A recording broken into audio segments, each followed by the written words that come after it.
નમસ્કાર વિદ્યાર્થી મિત્રો,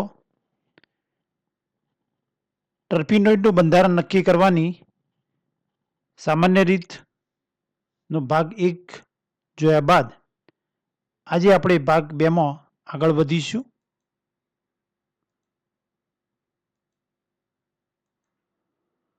સિન્થેટિક મેથડ. લાસ્ટ ભાગ 1ની અંદર આપણે એનાલિટિકલ મેથડનો અભ્યાસ કરી ગયા. Synthetic method. In this method, the terpenoids will be prepared by the following synthetical methods or reaction. જુદી જુદી પદ્ધતિ દ્વારા ટર્પીનોઇડનું સંશ્લેષણ કરીશું. તે માટેની સૌથી પ્રથમ પદ્ધતિ catalytical hydrogenation. Aromatic compounds on hydrogenation in the presence of suitable catalysts change to saturated compound. જાણીતા બંધારણવાળા એરોમેટિક સંયોજનોનો ચોક્કસ ઉદ્દીપકની હાજરીમાં હાઇડ્રોજનેશન કરતો સંતૃપ્ત હાઇડ્રોકાર્બન મળે છે. If terpenoid is prepared by this method, we can know the carbon skeleton and structure of it because the structure of aromatic compound is known. જ્યારે ટર્પીનોઇડના સંશ્લેષણ માટે ઉદ્દીપકીય હાઇડ્રોજનેશન પદ્ધતિનો ઉપયોગ કરવામાં આવે છે ત્યારે અહીં એરોમેટિક સંયોજનનું બંધારણ જાણીતું હોવાથી આ પદ્ધતિ દ્વારા ટર્પીનોઇડનું કાર્બન માળખું અને બંધારણ નક્કી કરી શકાય છે.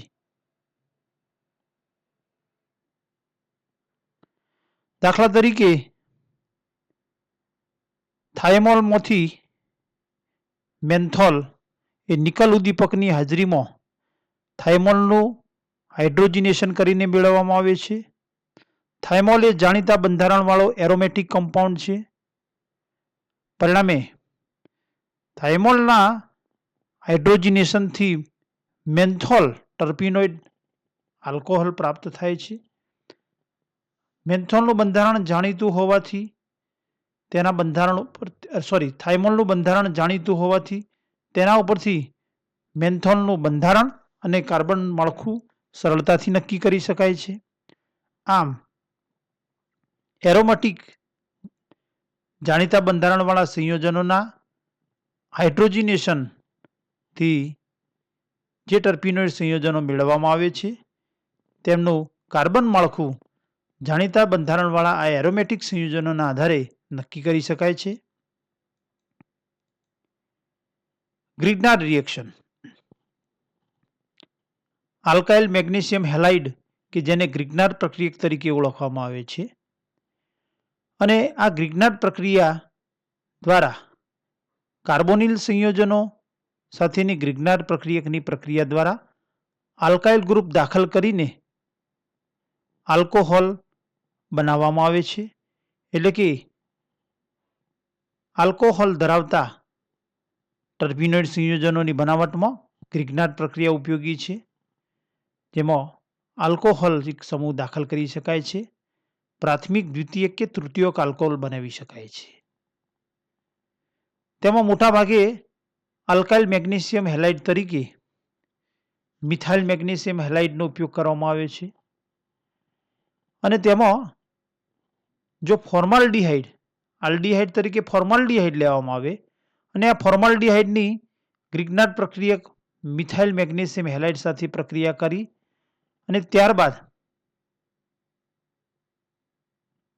પાણી સાથેની પ્રક્રિયા દ્વારા પ્રાથમિક આલ્કોહોલ બનાવી શકાય છે.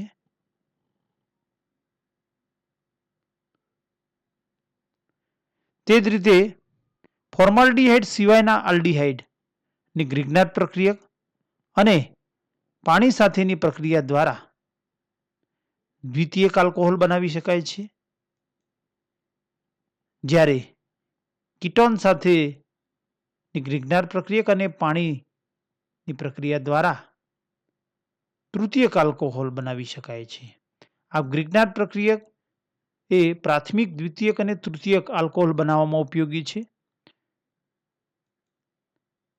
દાખલા તરીકે આલ્ડીહાઇડ, તો આલ્ડીહાઇડ તરીકે ફોર્માલ્ડીહાઇડ લીધેલો હોય, અહીં ફોર્માલ્ડીહાઇડ HCHO ની મિથાઇલ મેગ્નેશિયમ હેલાઇડ સાથેની પ્રક્રિયા દ્વારા કીટોનિક ગ્રુપમાં મિથાઇલ મેગ્નેશિયમ આયોડાઇડ ઉમેરાતો આ પ્રકારે નિપજ પ્રાપ્ત થાય છે, જેનું જળ વિભાજન કરતો પ્રાથમિક આલ્કોહોલ 1,0 આલ્કોહોલ મળે છે. જ્યારે એક આલ્કાઇલ સમૂહ ધરાવતા એટલે કે ફોર્માલ્ડીહાઇડ સિવાયના આલ્ડીહાઇડની મદદથી જો ગ્રિગ્નાર પ્રક્રિયક સાથે પ્રક્રિયા અને ત્યારબાદ જળ વિભાજન કરતો એટલે કે પાણી સાથેની પ્રક્રિયા દ્વારા પાણીનો અણુ ઉમેરાતો 2,0 દ્વિતીયક આલ્કોહોલ બને છે. અહીં આલ્કોહોલ OH સમૂહ એ 2 કાર્બન સાથે જોડાયેલો છે એટલે કે દ્વિતીયક આલ્કોહોલ મળે છે. જ્યારે કીટોનની ગ્રિગ્નાર પ્રક્રિયક અને ત્યારબાદ પાણી સાથેની પ્રક્રિયા એટલે કે જળ વિભાજન દ્વારા તૃતીયક આલ્કોહોલ મેળવી શકાય છે. દાખલા તરીકે આલ્ફા ટર્પિનિયોલ ની ઉત્પત્તિ એટલે કે આલ્ફા ટર્પિનિયોલના સંશ્લેષણ માટે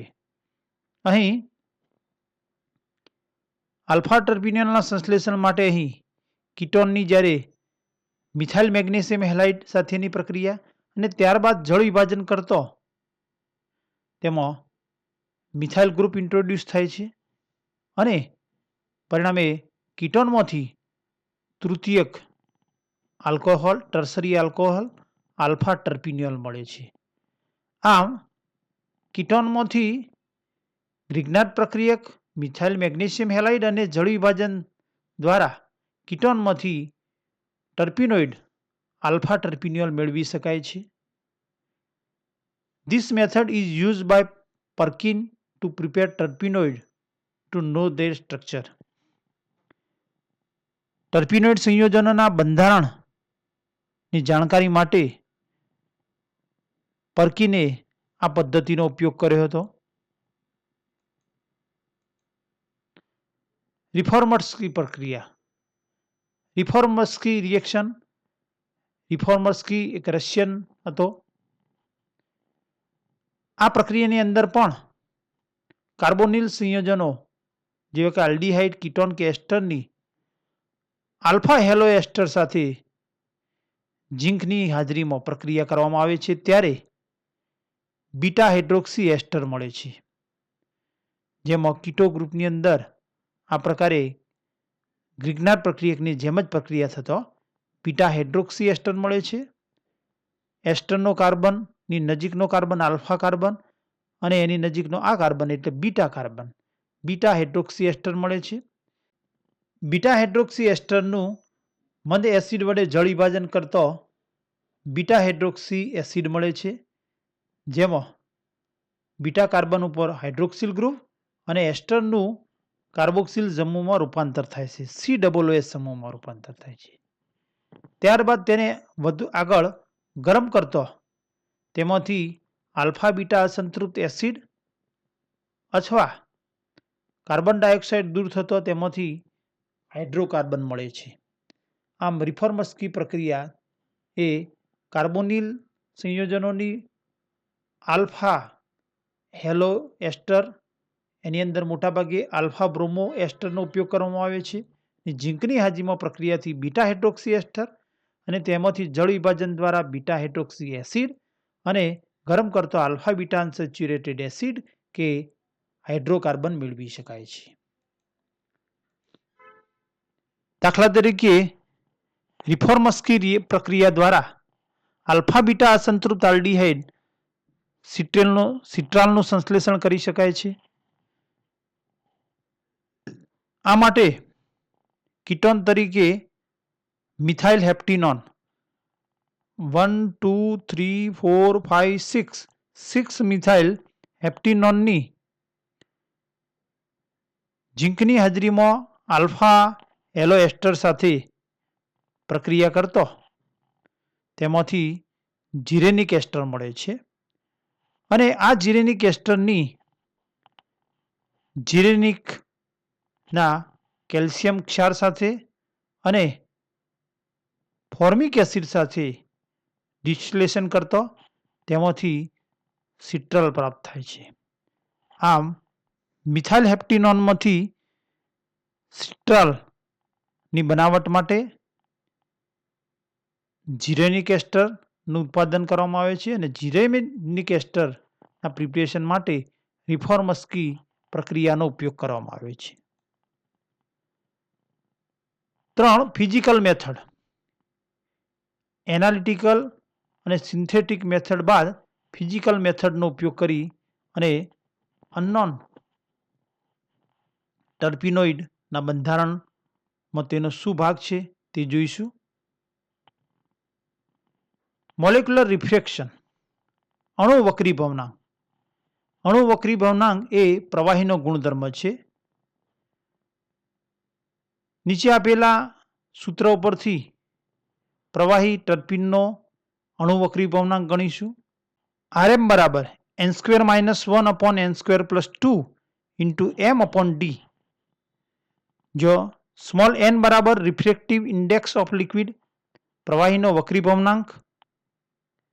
d બરાબર ડેન્સિટી ઓફ લિક્વિડ, પ્રવાહીની ઘનતા. અને m બરાબર પ્રવાહીનો અણુભાર. Molecular or optical exaltation is a difference of observed and calculated value of molecular refraction. પ્રવાહીના ગણતરીથી મેળવેલ અણુ વક્રીભવનાંક અને પ્રાયોગિક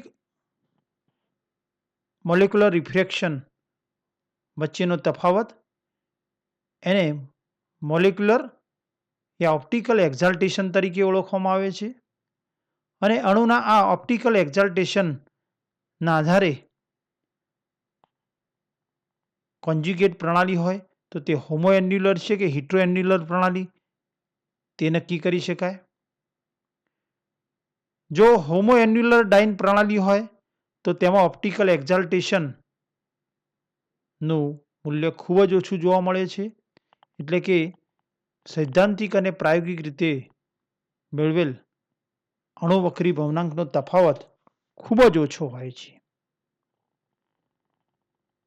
This method is used for the detection of conjugation in ટર્પિન. એટલે કે બીજા અર્થમાં ટર્પિનમાં દ્વિબંધ એકાંતરે છે કે કેમ, અને આ એકાંતરે રહેલા દ્વિબંધ એ એક જ ચક્રમાં છે કે જુદા જુદા ચક્રમાં અથવા ચક્રમાં નથી તે નક્કી કરી શકાય.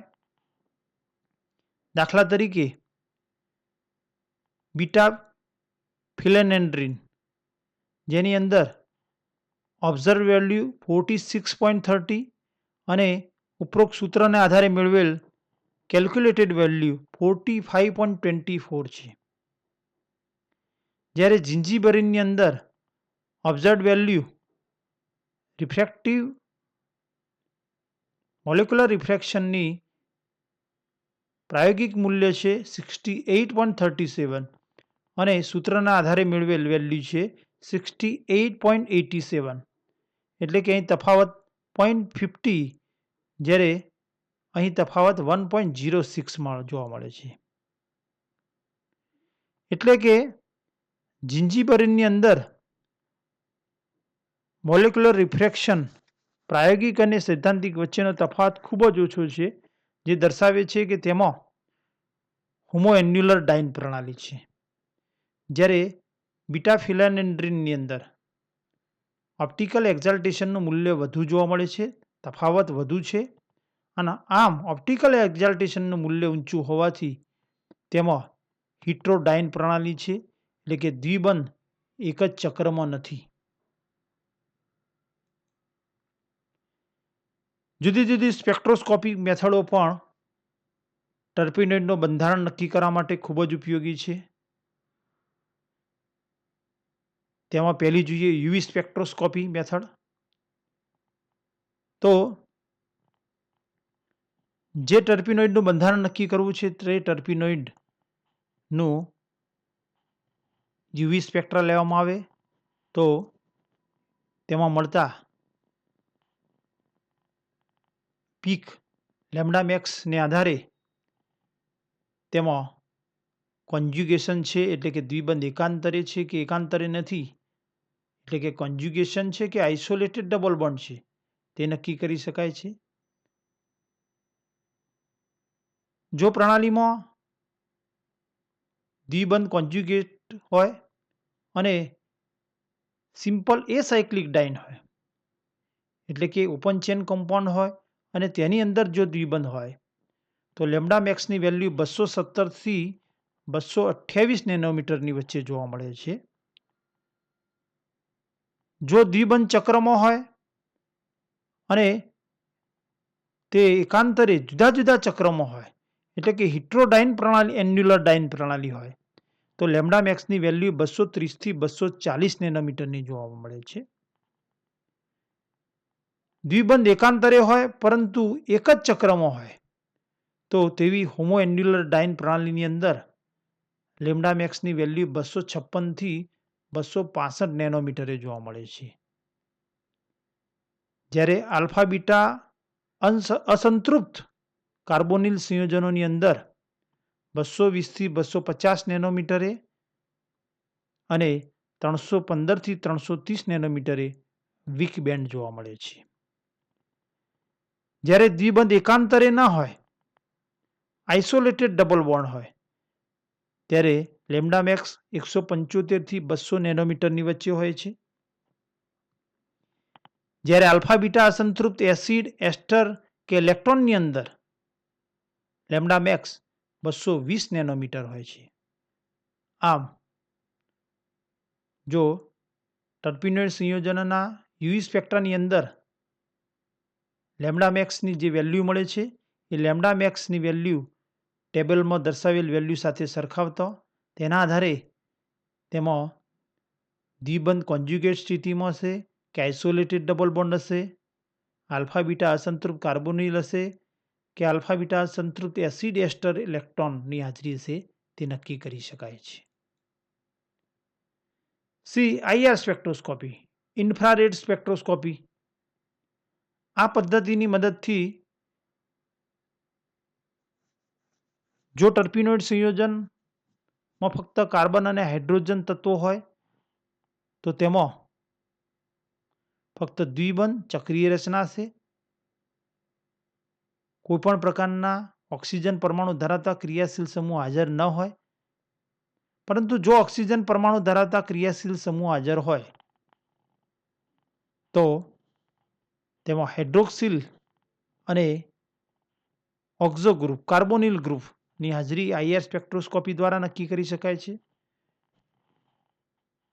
ટર્પીનોઇડ સંયોજનનો IR સ્પેક્ટ્રમ લેતો જો 3650 થી 2650 સેન્ટીમીટર ઇન્વર્સ આવૃત્તિની આસપાસ જો અવશોષણ જોવા મળતું હોય તો OH સમૂહની હાજરી છે તેમ નક્કી કરી શકાય. 1750 થી 1700 સેન્ટીમીટર ઇન્વર્સ મળતું અવશોષણ એ સંતૃપ્ત કાર્બોનિલ સમૂહની હાજરી સૂચવે છે. જ્યારે 1700 થી 1660 સેન્ટીમીટર ઇન્વર્સ ની વચ્ચે એબ્સોર્બન્સ એ આલ્ફા બીટા અસંતૃપ્ત કાર્બોનિલ સમૂહની હાજરી સૂચવે છે. આમ અહીં ટર્પીનોઇડ સંયોજનોમાં હાઇડ્રોક્સિલ અને કાર્બોનિલ ગ્રુપ હોય તો કાર્બોનિલ ગ્રુપ સંતૃપ્ત કે અસંતૃપ્ત છે તે IR સ્પેક્ટ્રાને આધારે નક્કી કરી શકાય. તેમાં મળતા એબ્સોર્બન્સને આધારે નક્કી કરી શકાય કે એબ્સોર્બન્સ કઈ આવૃત્તિએ જોવા મળે છે. IR સ્પેક્ટ્રોસ્કોપી દ્વારા સમૂહોની હાજરીની સાથે સાથે સીસ અને ટ્રાન્સ સમઘટકોને અલગ પારખવા માટે પણ ઉપયોગી છે. સીસ અને ટ્રાન્સ સમઘટકોના એબ્સોર્બન્સ જુદી જુદી આવૃત્તિએ થતા હોવાથી તેમને અલગ પારખી શકાય છે. It is use for quantitative measurement. IR સ્પેક્ટ્રોસ્કોપીની મદદથી મિથાઇલ સમૂહની સંખ્યા નક્કી કરી શકાય છે. એટલે કે મિથાઇલ સમૂહની સંખ્યા નક્કી કરવામાં પણ IR સ્પેક્ટ્રોસ્કોપી ઉપયોગી છે. NMR spectroscopy use for identify double bond and determine the nature of end group in terpenoid. દ્વિબંધની પરખ અને તેમાં છેડાના ક્રિયાશીલ સમૂહની પ્રકૃતિ જાણી શકાય છે. ટર્પીનોઇડ સંયોજનોમાં ચક્રની હાજરી અને સંખ્યા NMR સ્પેક્ટ્રોસ્કોપી દ્વારા નક્કી કરી શકાય છે. તેમાં મિથાઇલ સમૂહનું સ્થાન નક્કી કરવામાં પણ NMR સ્પેક્ટ્રોસ્કોપી ઉપયોગી છે. તેમજ હાઇડ્રોક્સિલ ગ્રુપની હાજરી નક્કી કરવા માટે પણ NMR સ્પેક્ટ્રોસ્કોપી ઉપયોગી છે. Mass spectroscopy. It is now being widely used as a means of elucidating structure of terpenoid. ટર્પીનોઇડ સંયોજનોનું બંધારણ નક્કી કરવામાં પણ માસ સ્પેક્ટ્રોસ્કોપી ઉપયોગી છે. તેના દ્વારા ટર્પીનોઇડ સંયોજનોનો અણુભાર, અણુસૂત્ર વગેરે નક્કી કરી શકાય છે. તેમાં હાજર ક્રિયાશીલ સમૂહોની પ્રકૃતિ નક્કી કરી શકાય છે અને દ્વિબંધનું સાપેક્ષ સ્થાન નક્કી કરી શકાય છે. 4. મોલેક્યુલર રીએરેન્જમેન્ટ. એનાલિટિકલ મેથડ આપણે જોઈ ગયા, ત્યારબાદ સિન્થેટિક મેથડ, ફિઝિકલ મેથડ, ત્યારબાદ 4 number molecular rearrangement. Molecular rearrangement is used when the degradation reaction gives various product. જ્યારે ટર્પીનોઇડ સંયોજનોના અવક્રમણ દરમિયાન એક કરતો વધુ નિપજો મળતી હોય ત્યારે મોલેક્યુલર રીએરેન્જમેન્ટ એટલે કે આણ્વીય પુનઃવિન્યાસનો ઉપયોગ કરવામાં આવે છે અને મોલેક્યુલર રીએરેન્જમેન્ટ દ્વારા આ મળતી એક કરતો વધુ નિપજોની સમજૂતી આપી શકાય છે. 5. સિન્થેસિસ. ઉપરોક્ત જુદી જુદી મેથડો એનાલિટિકલ, ફિઝિકલ મેથડ, ત્યારબાદ સ્પેક્ટ્રોસ્કોપી મેથડોના આધારે પુરાવાઓને આધારે અનનોન ટર્પીનોઇડ સંયોજનોનું બંધારણ નક્કી કર્યા બાદ સંશ્લેષણ દ્વારા બંધારણને અનુમોદન મળે છે. કુદરતી રીતે પ્રાપ્ય આ ટર્પીનોઇડ સંયોજન જેનું બંધારણ નક્કી કરેલું છે તે અને અગાઉ દર્શાવેલ પદ્ધતિઓ દ્વારા પ્રયોગશાળામાં ટર્પીનોઇડ સંયોજનોનું સંશ્લેષણ કરીશું અને આ બંને કુદરતી અને સંશ્લેષિત બંને સંયોજનો જો એકબીજાને મળતા આવતા હોય, એમના ગુણધર્મો મળતા આવતા હોય, બંધ બેસતા હોય તો નક્કી કરેલ બંધારણને અનુમોદન મળે છે. આમ સંશ્લેષણ દ્વારા જુદી જુદી પદ્ધતિથી નક્કી કરેલ બંધારણને અનુમોદન એટલે કે કન્ફર્મ કરવામાં આવે છે કે બંધારણ સાચું છે કે ખોટું. આમ સિન્થેસિસ દ્વારા બંધારણને કન્ફર્મ કરવામાં આવે છે. Thank you for watching.